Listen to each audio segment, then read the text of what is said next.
Hey guys, so today I will be showing you how to make your very own black tea rinse to reduce shedding, stop excessive hair fall, and also soften the hair. So let's get started. Black tea rinse is amazing for the hair because its natural properties helps block the hormone DHT that is responsible for hair shedding, thus it reduces excessive hair fall.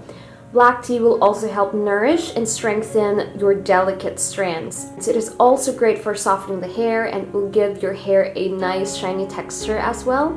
And furthermore, it aids in increasing the circulation of the blood flow in your scalp, so it encourages hair growth.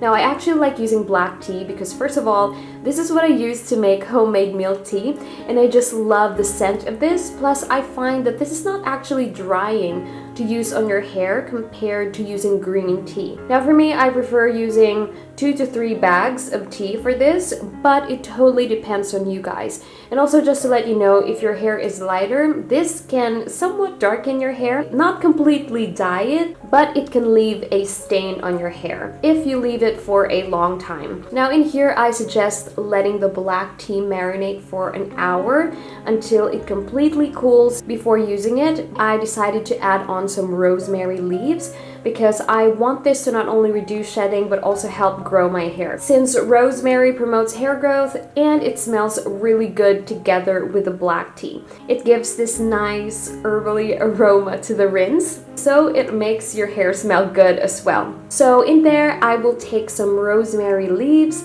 and then put that into the hot tea and then let that sit in there for an hour and let it completely cool before using it.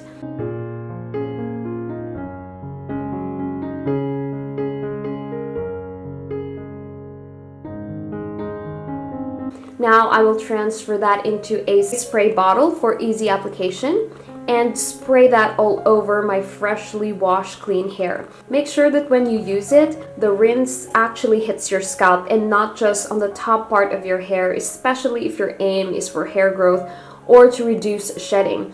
You can also apply this in the bottom part of your hair because it will help soften your hair, and my hair here has a lot of tangles and I want to help loosen them up. And also you can store the leftover in the fridge and use it again.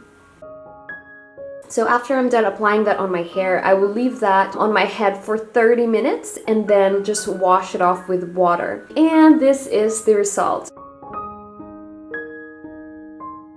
And I really do like how it makes my hair smell fresh, and I actually do like this rinse better than the ACV just because it does not leave your hair any pungent smell after when you use it. And I also like that it adds a little bit of shine on your hair as well. So as of the moment, this is my go-to rinse because it is very easy to prepare and it does a great job in keeping my scalp and hair healthy.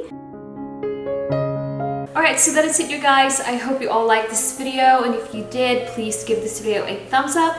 And also, by the way, since I'm also going to be doing the capillary method, you guys can expect more DIYs, the reconstruction hair masks, hydrating hair masks. So please do stay tuned for that. And also, if you found this content valuable, please do share it to a friend, and I will see you on my next one. Bye!